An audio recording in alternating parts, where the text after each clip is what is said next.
Sathyajothi films பிரம்மாண்ட தயாரிப்பில் தனுஷ் நடிக்கும் கேப்டன் மில்லர் வெற்றி நடை போடுகிறது உலகமெங்கும். இது வந்து பர்சனலான கொஸ்டினா இருந்தா விட்டுருங்க, வேணாம், பரவாயில்ல, சரிங்களா? நீங்க வந்து செருப்பு போடாத காரணம் என்ன? என்ன ஏதாவது ரகசியம் இருக்கா?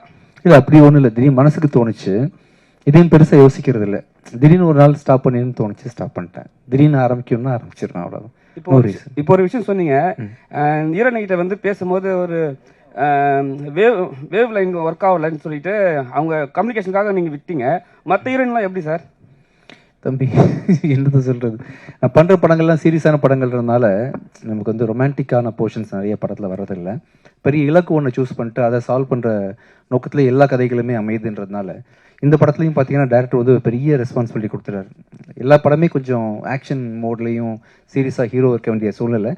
கொஞ்சம் இதை நம்ம ட்ரை பண்ணியிருக்கோம். ஆக்சுவலாக என்ன சொன்னேன்னா, உங்களுக்கு தமிழ் தெரிஞ்சிருந்தா இன்னும் நிறைய பேசியிருப்பேனே ஷூட்டிங் ஸ்பாட்டில், அது மாதிரி ட்ரை பண்ணியிருப்போமே அப்படின்லாம். சாஃப்டான கேரக்டர் விஜய் ஆண்டனி சார். ஆக்சுவலாக பார்த்தீங்கன்னா இன்னைக்கு சிம்பிளாக வேற வந்திருக்காரு, செருப்பு கூட போடலை. அவரை எப்படி சூஸ் பண்ணீங்க? நான் சாஃப்ட்வேர் நினச்சிட்டு இருக்கீங்க நீங்கள்? இல்லை சார், நீங்கள் ஸ்டண்ட் கிட்ட சொல்லும் போதே தெரிஞ்சது எனக்கு நிறைய பிளேட் இருக்குது. ஆமாம், அதனால பார்த்துன்னு சொல்லும் போது ரொம்ப சாஃப்ட் ஆகிட்டீங்க. சரி, ஆக்சுவலாக நிறைய பிளேட்ஸ் இருக்கிறதுனால கொஞ்சம் சாஃப்டாக ஹேண்டில் பண்ண சொன்னேன்.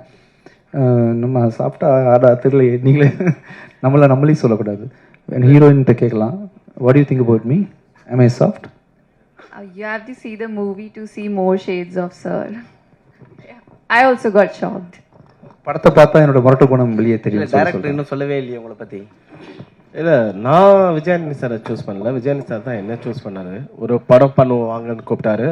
கதை ஏதாவது இருக்குன்னு சொல்லுங்க அப்படின்னாரு. நான் இந்த ஹிட்லரோட கதையை தான் நான் முதல்ல எழுதின கதை, நான் படமாக பண்ணணும்னு நினச்சது அது. ஆனால் அதை விட்டுட்டு அதுக்கப்புறம் நான் படைவீரன் பண்ணேன்.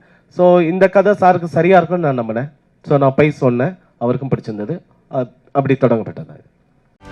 செய்திகளை உடனுக்குடனும் துல்லியமாகவும் தெரிந்து கொள்ள சப்ஸ்கிரைப் பண்ணுங்க.